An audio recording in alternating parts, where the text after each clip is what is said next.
I'm in this one online group and, somebody was like, I hate the color of my butthole. And I'm like, what? I was so confused. And I was like, what difference does it make? The color that it is the color that it is. How do you even know what color it is or should be or shouldn't be or anything? And so she's like, I just don't like doing this because I'm afraid he's going to see the color of my butthole. And I was like, sweetie, we need to not worry about the color or the angle or anything because you're preventing all of these really amazing, fun experiences from happening. And it's called spectatoring, is what we call it in the sexology world, where sometimes you almost feel like you're watching it from above. And so much of what you teach, Maya, is, embodiment, is getting into your body, experiencing that. Welcome, tribe. I'm Maya Rose. And I'm Gerald Rogers. We're about to embark on another mind-expanding episode where we dive deep into the realms of psychedelics, sex, and the superconscious. This is a transformational experience of healing, manifestation, increased clarity, flow, and alignment. So join us on this sacred journey as we receive the codes of transformation from scientists and psychonauts, shamans, tantra masters, mystics, and more. Together, we'll unravel the secrets of plant medicine, sex magic, and other tools to tap into higher states of consciousness. So why are we here? To answer the call, to share our passions, and to be advocates for alternative healing. So get ready for a ride that transcends the ordinary and leads you to the extraordinary, because living a legendary life is not just a choice. It's a sacred adventure. Welcome. Today's show I'm so excited for. I've got joining me today, Amy Rowan. She's a board-certified clinical sexologist. So we're having a conversation about sex today and how it helps you access the superconscious. And Amy, first of all, welcome to the show. So glad that you're here. I was just featured on a summit that Amy did, an intimacy summit. So definitely look her up and check that out. But Amy, I want to start out today by saying, what is a sexologist? Oh my gosh, what a great question. Well, first of all, thank you so much for inviting me to be here. And everyone who's listening, thank you for listening and tuning in. What is a sexologist? I had jury duty recently, and you stand up and introduce yourself. And I sat there for a little while and debated whether or not I was going to introduce myself properly. And then I said, yes, of course I am, because there's nothing wrong with sex or being a sexologist. The lawyer was like, what is a sexologist? So a sexologist is a person who studies sex, someone who has learned about it from an academic perspective, which I have. I took a 750 course hour, course, then a practicum. And so I've studied from it academically. But of course, we all know sex is more than just what you study. And so it's the study of sex. And then, sexologists do so many different things. You can probably ask everyone and we'll all do something a little bit different. But I also work as a sex and intimacy coach. So I work one-on-one primarily with couples and women, just overcoming intimacy concerns and learning how to enhance their pleasure.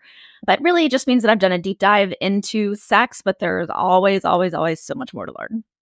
Yeah, well, I'm really glad you introduced yourself as that. I've noticed it's really interesting. One of the reasons why I'm excited to have this conversation today is because there's a lot of people that are like, well, sex is taboo, or I'm having this sexual problem and I can't talk about it because there's some kind of shame or guilt around it.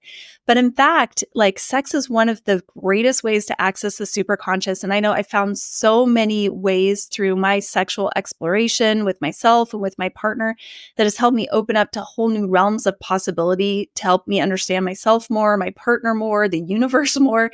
So I think there's so much in that. And the other thing that I think happens a lot is when people don't talk about their experiences or they aren't willing to talk about sex, then we can't learn from each other. But I feel like there's so much to learn from this. So I'm really glad you did that intimacy summit recently. And how did you get into this? Why are you passionate about helping people create greater intimacy in their partnerships and explore more about their sex? I mean, to your point, sex is really just one of the most pleasurable, powerful, amazing ways to experience everything that our body is capable of. Certainly, if we're with a partner and having partner sex, being able to connect with them in all these amazing ways. And it's fun. And so, really just helping people have more pleasure in their lives. I mean, is there a better purpose in life than that? It's certainly my major drive. People always ask how I got into it. I really feel like I was almost born to do this. My dad is a retired OBGYN and my mom is a psychologist. And I mean, going back to middle school, people were asking me questions to ask my dad because they didn't know who else to ask. So they're like, Amy, can you ask your dad why I'm experiencing discharge. Amy, can you ask your dad? All of these different things. And so I would ask my dad. I started learning the answers.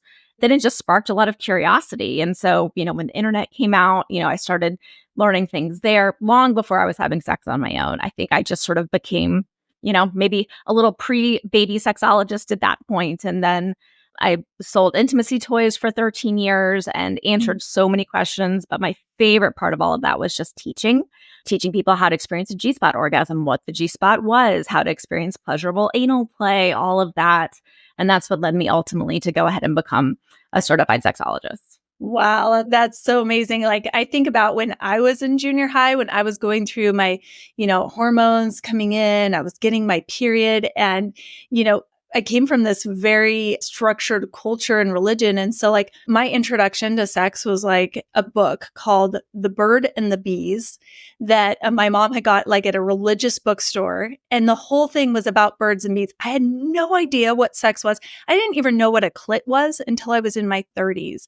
I didn't know there were other positions other than like he's on top or I'm on top. So I had no idea this a whole world of pleasure until I was actually in my 30s. And I even think of, I have 2 daughters. I didn't educate them. I didn't talk to them about sex. This was not something I knew how to do. And so I really want to create this new dialogue around us being able to talk about it, especially as women. And I think there's so many success stories that come when people actually tune into their intimacy. And I know you've worked with a lot of people. So yeah, one of the biggest problems being that we just don't understand what pleasure is, how we get pleasure, and how that pleasure can actually open up whole new worlds of possibilities to us with our superconscious and access to greater understanding of ourselves. So do you have any stories that you can share about somebody that you've worked with, maybe that's allowed them to access this greater parts of themselves through intimacy? Absolutely. One of my early couple clients that I worked with, they were such a fun, interesting couple. So they came into me together because they were like, our sex is good, but we're having trouble talking about things and we want to make it better, but we don't know what better is. And we're afraid, like they didn't want to go, and I'm not anti-porn, but they were not into like, look, they didn't know where to look, right? In a safe way. And so I ended up meeting with them individually. And what came out, which I thought was so fun and fascinating, was he had this fantasy and he was terrified. He was so afraid to share this with her because he was afraid she was going to think that he was a freak. He was afraid she was going to think he was just so terrified to share this with her. And to be clear, all fantasies are okay. There's nothing wrong with any fantasy. So if he'd come out with something, what it felt like he was leading into, all of that would have been okay. So, but his big, huge, scary fantasy was he wanted her to wear a pair of thigh-high socks. That's all he wanted. He wanted her to wear a pair of thigh-high socks with stripes on it. He just really, really liked that. He had, recently discovered that that was just something that he was into, but he was afraid that she was going to think he wasn't going to think she was beautiful if she wasn't wearing the socks. And he just didn't even know how to approach her with this. And this, again, is a couple that had a pretty good sexual relationship as it was. So, we talked through some different ways for him to present it to her. They ended up going away for a weekend. And so he planned this entire thing and, just got her in this really just happy, open mood. He planned all these things to help with her fantasies. And then he brought out the socks and he was like, honey, will you wear these? And she reported to me later, she said she was surprised, but she was like, I mean, sure. And that just burst open this door for them. And because then she started sharing more of her fantasies, then they started exploring all the, they started bringing more toys into the bedroom. They started going into, various, kinky things. They started getting into shibari, all of these things because they were able to open up and be vulnerable with each other. And it just like burst open the entire door for them to just explore and play and just continue on this huge journey. And the really beautiful part about that is, they were also parents. They had, 3 small children at home. And not maybe like a year or so after that, they started going through some financial troubles. And they came to me and they said, in the past, we used to fight all the time about money and finances. And it was so difficult for us to talk about that. We almost got a divorce in the past over that. But now that we're in this super connected space with intimacy and we're able to talk about just these really vulnerable feelings, like this money thing, which is very, very difficult and very stressful. We're finding ways to be on the same page. And these really, really hard conversations that almost broke us in the past, like we're on the same team now. And it just brought them together in just these really unexpected, beautiful ways. Yeah, I love that you share that story. That's something that Gerald and I are really committed to. We call it radical intimacy in our relationship, and something that neither of us grew up with or were used to. We always thought that we had to put on a mask for our partner, right? Or there were certain things that were acceptable and unacceptable. And it's almost like I feel like when you can't share your fantasies with your partner, it's like you're hiding part of yourself. And I think it's work on both partners, ends in being able to share your fantasy, but then also being the partner that's able to receive that fantasy and to not make it wrong and to not make it like mean anything about you other than, hey, this is your partner's fantasy. And he or she just shared this like really intimate part of themselves. And now are you open to exploring this together? And I found in my relationship with Gerald, as we've shared these fantasies that we've been afraid to share with each other, it's actually been invigorating and it's brought us closer together. And it's funny that you bring up this financial intimacy piece, because that's something that we've also found in our relationship too, is we're more intimate with each other in the bedroom as we're able to open up, share our fantasies, explore different things, then we are more likely and feel more safe to share these other parts of us, like the financial intimacy, like the intimacy about our deepest fears or insecurities that we have about ourselves. And to have someone hold you in that loving space and to really listen to you and to create that with you, there's something that happens, at least for me. It was really interesting because I started to have what I call these cosmic orgasms, where I would experience so much pleasure in the bedroom with my partner that it felt like I had this DMT burst in my brain.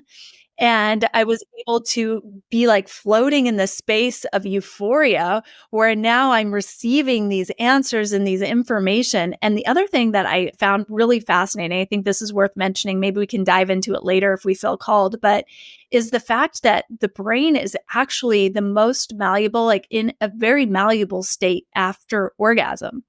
And so as we also were able to like be intimate and not only share our fantasies in the bedroom, but our insecurities, then as partners, after we experience orgasm, like Gerald will whisper in my ear things like, wow, you are so powerful. You're financially abundant. You're a money magnet. You're all these things that are now really seated in my subconscious. In fact, there was one instance when we were at Burning Man last year where I just started feeling really insecure about dancing. Like, I don't know what happened, but I saw these beautiful women dancing. I'm not extremely naturally coordinated. Like, I love this idea of just, dancing and not worrying about what anybody else thinks, but I was not in that state. And I just felt like I was this horrible dancer. I had all these insecurities around it. I shared it with Gerald. We had this really connected, beautiful, orgasmic experience. And afterwards, he just whispered in my ear, you are an amazing dancer. I love to watch you dance. You just move so well with the music. And every single time I went dancing from that point on, I heard these words in my head. And so it was a beautiful way to reprogram my brain. So I think this is a great way to access the superconscious when we can create greater intimacy. And I just want to know from you, what is your definition of superconscious and how do you feel like creating greater intimacy or learning about sexuality within yourself, within partnership, how does that help you access these heightened states? Yeah, absolutely. You were the person who actually gave me some words around experiences that I've also had. And in those moments, in the minutes, sometimes hours after these really amazing sexual experiences where you've had orgasms, multiple orgasms, all of these connections, there's those times where you're just like, where did I just go? Where did we go? What just happened here? I don't even know what that was. Now I do, because now I know it was accessing the superconscious. But just this feeling of just pure connection in every single way. Like, I feel like it's almost like an atom meld with your partner, but then also kind of with the universe.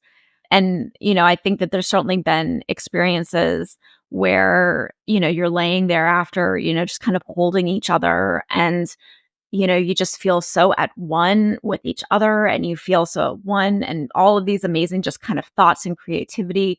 I've always found that sex is really a big creative power for me too. When I'm extremely stressed out, when I have a lot of things going on, I look at my husband and I'm like, we need to go. Like, I need you right now. And he knows, like, the more stressed I am, then we got to get the kids out the house or just get them to bed early, because it just relieves all of that and it brings all of this beautiful, intense creative energy forward. And so, I really think for me, I think that's what accessing the superconscious is, just having those really, really powerful experiences that just open up everything in your brain. I like that. And sort of that different malleable state. I'm going to have to ask my husband to plant some fun things in my brain in those moments, because we did hypnobirthing and stuff like that. He's done, and he's amazing at that. So I'm like, I think we might have to explore this in some new ways. And I also love that you brought up, using sex as a tool to what I call alchemize different emotions that you're feeling, like stress, for example. Sometimes when I'm feeling really stressed or angry or have a lot of energy going through my body, I'm like, Gerald, I just want you to throw me on the bed right now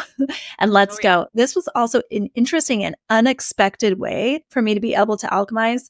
So a lot of the work that I do and a lot of the work that Gerald and I do together is like really intense work. So there's people that are releasing a lot of things. They're working through traumas. They're recrafting their belief system. And a lot of times we take them through experiences where they're diving into this deep feeling, and I'm super empathic. And then we take them out on the other side. And I've had so many experiences where we've been working with a group and we take them on this journey, and there's like this deep healing, deep, intense emotion. They come out the other side and everybody's like, oh my God, I feel amazing. I'm ready to dance and party. And here I am having facilitated, and all this emotion is in my body. And what used to happen was I used to just feel like I needed to cry for 20 or 30 minutes. And not that that's bad, like that's a way to alchemize. But what I found was that it took me away. Like I wanted to be there. I wanted to be in the celebration mode. And I thought there's got to be a better way to alchemize. And very unexpectedly, I found that for me, flogging is a way to do that. So after a really intense experience where I'm feeling all this emotion running through my body, like I've just felt all these feelings that people are feeling, and my body's wanting to alchemize this, if I can just lay on the bed and have my back flogged, it just moves all the energy. And usually that flogging ends with pleasure, and oftentimes ends in an orgasm, which is an extremely pleasurable way to alchemize these emotions. And I'm like, okay, crying for 20 or 30 minutes or 5 minutes of flogging and orgasm. Okay, I'm going to take the 5 minutes of flogging and orgasm to be able to alchemize this and feel this energy moving through my body. So I think there's so many ways to use intimacy and sexuality to access the superconscious, to alchemize emotions. But I think there's a lot of problems that prevent people from really being open to that. So I want to talk about, like, what do we do? And how do we get past some of these limiting beliefs? First of all, what are they?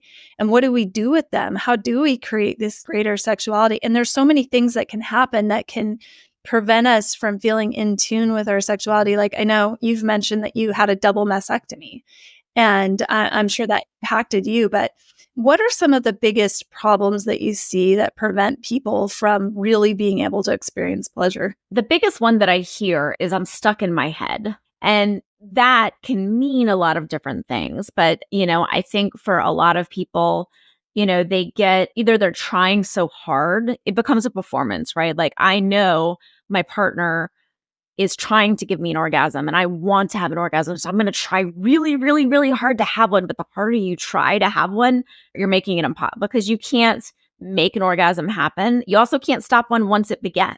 It's an involuntary response.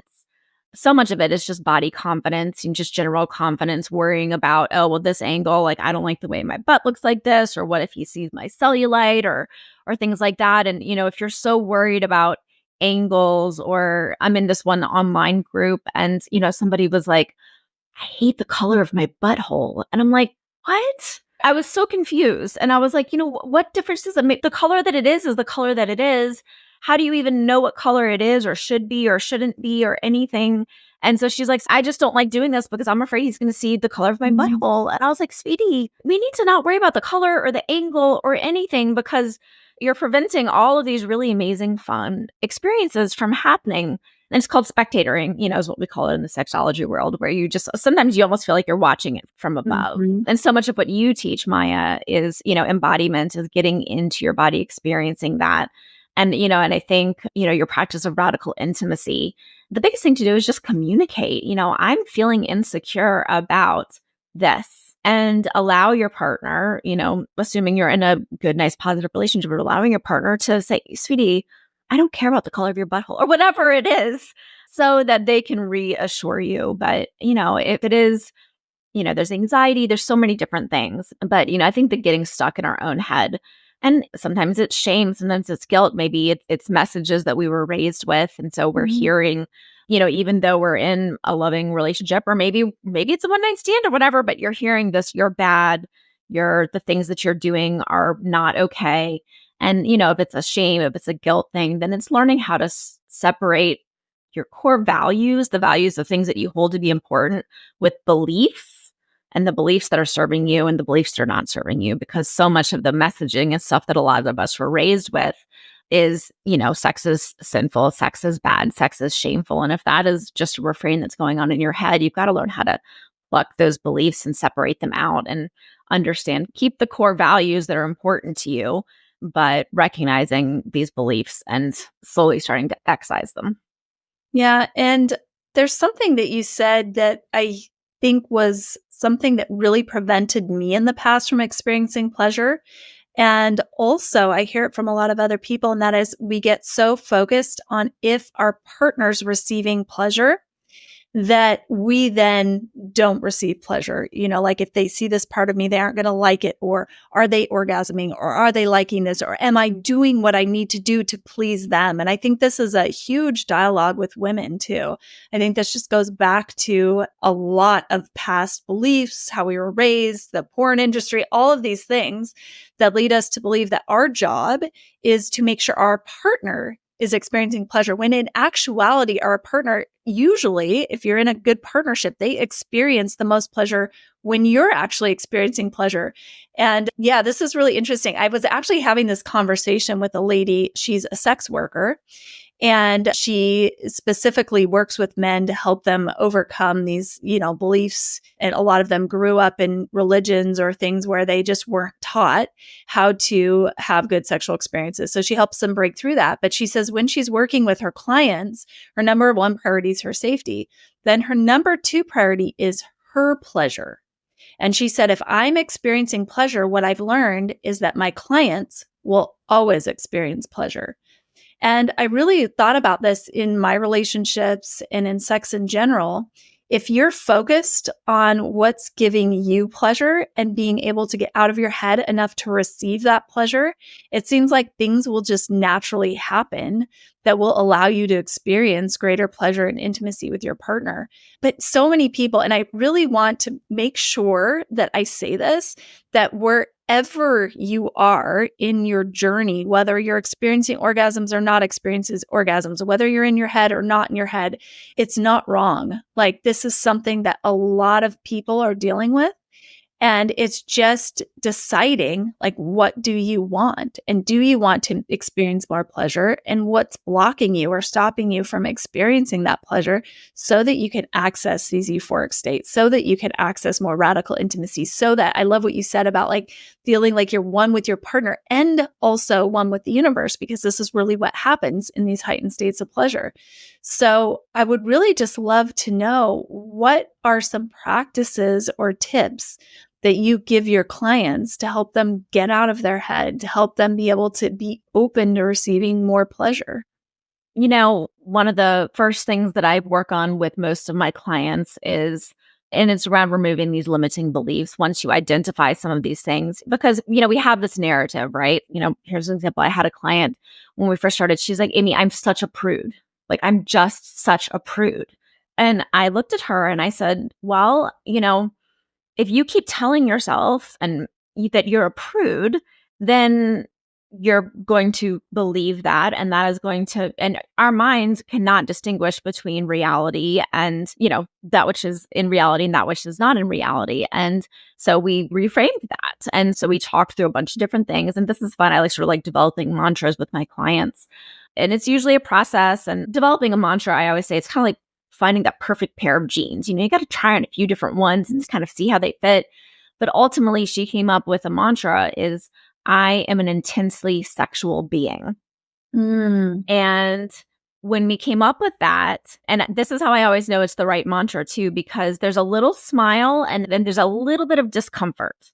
And I was like, if it's a little uncomfortable, then that means we are headed in the right direction, because a little bit of discomfort is pushing a little bit out of our comfort zone.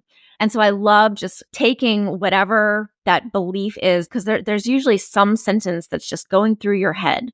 And if you take that and reframe it, and, some people will put it up on a mirror. If it's something about sex, you may not want to have it posted on your refrigerator. But, perhaps there's remind apps that pop up on your phone. And then I say, when it pops up, say it out loud, or at least say it in your head if you're on the subway or something. Because the more you say these things, the more you're going to step into them and believe them to be true. And that's just such a small little thing. But I love mantras and affirmations. I think that they're very powerful. And then, once one starts to really feel good and natural to you, then we can start looking into another one and stepping further. I really like that mantra. I'm an intensely sexual being. What a powerful practice to be able to reframe all of these things. And I think there's also this permission that we give ourselves, right? It's like there was so much for so many of us in our past where we weren't given permission to be sexual. We weren't given permission, or maybe we weren't giving ourselves permission to have fantasies. We weren't giving ourselves permission to share those fantasies with our lovers. We weren't given permission, or we weren't giving ourselves permission to access these intense amounts of pleasure and euphoria through sex, because somehow they were bad, or they were wrong, or we weren't doing things right, or we weren't good enough. And I know for me, there's been everything's a spiral. So there's times that I feel much more in tune and aligned and secure with my sexuality. And then there's sometimes still where I'm like, wow, I'm feeling really insecure about this. Or I'm wondering, I'm at this point in my life, I'm, 44 years old. I've had 4 children. I'm a grandma. And I'm like, okay, I see women that are in their 20s and I celebrate them and I love them. But there's still this little piece of me sometimes that's like, oh, wow, like I'm noticing my boobs are sagging, or, I've got the cellulite right here. But the interesting thing was, even in my 20s, that was some of the time when I was the most secure. So I think wherever we are, we could always have reasons to be insecure. But when we finally give ourselves permission to be sexual, when we give ourselves permission to be okay just the way we are, when we give ourselves permission to not be perfect, right? What even is perfect? The perfect shape, the perfect size, the perfect breast, the perfect yoni, the perfect whatever weight that is, when we just accept that we are sexual beings and that we can experience so much pleasure, what happens is that we end up attracting those situations into our life. And I've noticed for me that when I'm in this space of claiming my sexuality, once I reclaim my sexuality and I just claim my sexuality, I claim myself, and use your phrase again, as a sexual being, then all of the sudden, there's so many more opportunities. Like my husband feels more attracted to me because he feels that sexuality coming from me. I feel like I have so much more pleasure and can experience so much more pleasure in the bedroom because now I've claimed my sexuality and I've claimed this part of me. So I think that mantra exercise is such a powerful exercise. And really, what is possible? What have you seen when women especially reclaim their sexuality, when they give themselves permission to be these sexual beings? What shifts do you notice in your clients? What changes are happening in them? Oh, I mean, the shifts are dramatic. Well, they're subtle and dramatic. It's really interesting because I think you see it just in the way there's like a radiant that comes out. And that's actually one of my favorite parts of what I do is just watch. And I do most of my sessions over Zoom. I work with most of my clients over Zoom, and seeing the difference between the way they speak and their expressions. And I mean, even their skin glows in a different way from session 1 to session 10. And it impacts other areas of their lives too, outside of just the bedroom or their relationship, because again, talking about, sexual energy is life force, creative energy. It's bringing this confidence that, translates, into the workplace, that translates into, certainly within, marriages and things like that. You become a better, more patient parent because you are just feeling calmer. You're feeling more connected. You're not worried about, sort of the stuff that happens, in the day in and day out. And so, the transformations are just really beautiful and amazing. And one thing that you said that I really love and is very important as well is, again, the concept of permission. When I'm working with clients, pretty much everything, the first thing is this normal? Is this okay? And it's just giving them permission to feel that, permission to want that, permission to experience that. And then we follow with limited information. We're giving a little bit of education of what this is, what this isn't, and then different suggestions on how to make those things happen. So, but yeah, permission really is sort of like the number one thing that I think most people just need. They just need to know that that's all right. Mhm. And we are responsible for our own pleasure. I think that's the other thing is a lot of women depend on their partner for pleasure, for orgasms. They don't know how to do it themselves, or they don't know how to do it reliably, or they aren't comfortable. They haven't explored their bodies in that way. And I was one of those people. I wasn't able to give myself an orgasm until well into my 30s on my own. And this is like one of my deep, dark secrets. I was selling sex toys at this point. I was selling intimacy toys. I was in the top of the company, top 3% of the companies. And, I had toys that were discontinued, made it into my collection. And so I think, my husband was out of town one weekend and I was like, I'm going to do this, give myself an orgasm. I'm going to make it happen. And that was it. That was the problem, was I was going to make it happen. I was so determined. And I think at one point I had about $600 to $700 worth of sex toys involved, and it didn't happen.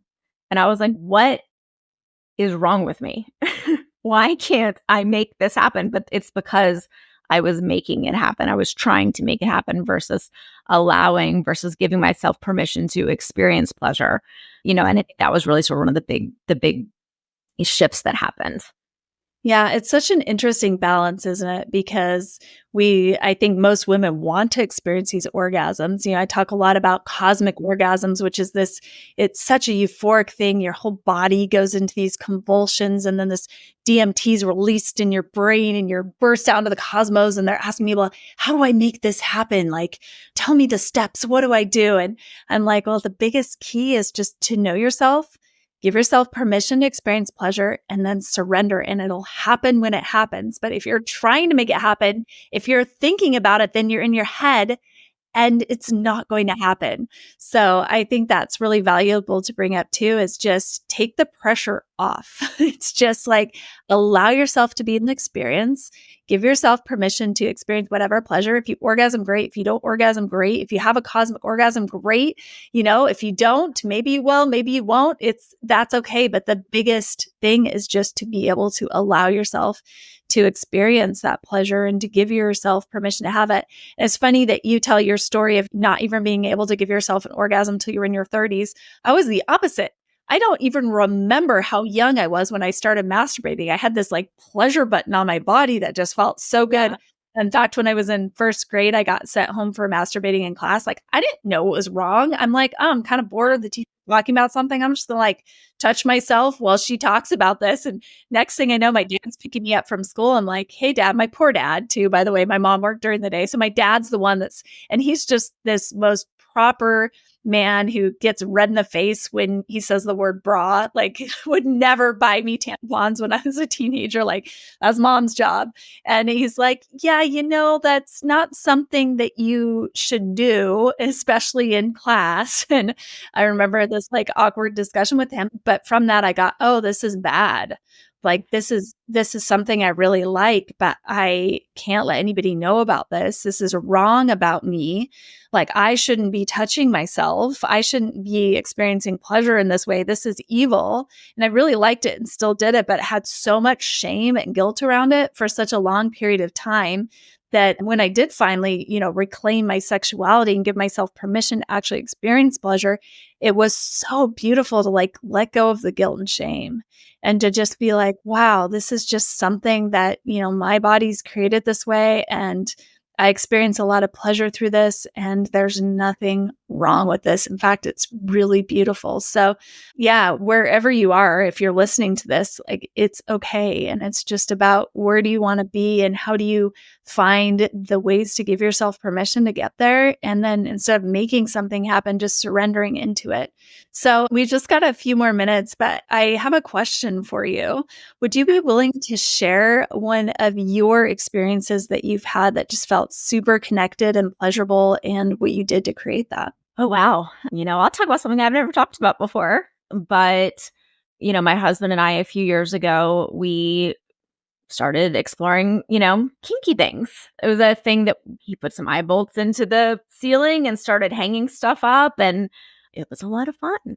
But, what was really interesting that came out of that and still continues to come out of that is it's almost become this need because there's just this greater release that happens, this greater experience, these greater levels of pleasure in this extended playtime that we have. And he sort of likes to plan all these elaborate things, and I'm just kind of along for it, whatever. So I never really know when I walk down the stairs, I never really know exactly what I'm going to see, what's going to be hanging, what, outfits are going to be involved or anything like that. And then it's just this beautiful play and it's so much fun. And, but the other thing that's really interesting, and I want to share this, is it doesn't always go well. Like there's been times that, like I've fallen over and there's been times that things have broken, not like me, but like, ropes and things like that. And rather than allowing that to like ruin anything, like we just like laugh and we crack up and, okay, I'm going to untie you here and I'm going to do this. All right, now let's try this again. But it creates I love the playtime of it. And that's what we call it. We call it our erotic playtime. And we don't get to do it as often as we would like because it's a big thing. It's a big sort of thing for us to explore. So we got to get the kids out of the house and all of that. But I definitely get to a point where I'm like, honey, I need a dungeon. Like I really need a dungeon. So then it's like, I'm on the phone, like calling all my friends, like, hey, can my kid come spend the night? Hey, can my kid come spend the night? Try to like get them all out of the house for a little bit. And then, having those really, really big experiences. Again, it's just creating these big levels of pleasure and certainly it's being reciprocated as well. There's a lot of things that I'm doing to him in those moments, and then the other nights, like on the Tuesday night, I call it good enough sex. There's a whole good enough sex philosophy where, there's not any ropes or costumes or toys or anything necessarily involved, but it's just still allowing for those just connective moments where it's like, we're just going to, have just some regular Tuesday night sex, which is still a whole lot of fun and it's still nourishing that relationship, but still nourishing the connection and nourishing each other. Yeah. Well, and it's interesting that you brought that up because I think once you have this like phenomenal experience with your partner, it's like letting go of the expectation that that's going to happen all the time. Like it's just not. And so really allowing when that does happen and being grateful for it. And then also allowing and being grateful when you have those, good enough sex times. So this has been just a fascinating conversation. There's some codes that I've gotten from you and that, I've received that I think are really valuable. Number one, prioritize your pleasure. Prioritize yourself because you deserve to have pleasure. Like this is something that you deserve. And pleasure's a great way to access the superconscious. It's a great way to be connected with your partner. And like you said, to be connected with the universe. And when you really can create a dialogue that allows you to give yourself permission to experience that pleasure, this will allow all of us really to evolve and to be able to create new conversations, new dialogues, let go of the guilt and shame, and to be able to access those higher states of consciousness through pleasure. So, Amy, it's just been great to have this conversation with you today. Is there anything else that you want to share? Anything else that's wanting to come through you before we end our conversation today? Well, first and foremost, I really want to thank everyone who's listening, you tuning in and learning and being open to receiving and, just learning all of the incredible things that I know Maya is bringing. Let me commend you for that because there's a bravery in that. And it's saying, I want to learn, I want to expand, I want to grow. And Maya, thank you so much for just creating this opportunity for everyone to be able to access more pleasure, learn about the superconscious and, just have more fun in their lives. Well, and thank you so much for the work you're doing. It's very needed. So definitely check out Amy and her Intimacy Summit. I think you have another one coming up soon. I'm sure you'll be doing these regularly, but just again, thank you from the bottom of my heart. Thank you. Thank you, legendary explorers, for joining us on this cosmic journey today. Your curiosity fuels our exploration of psychedelics, sex, and the superconscious. If you're hungry for more, dive into our website and connect with us on social media. All the links are in the show notes. And stay tuned for our next mind-expanding episode. We can't wait to talk to you again in our next adventure. Until then, remember, this is your life. So, make it legendary.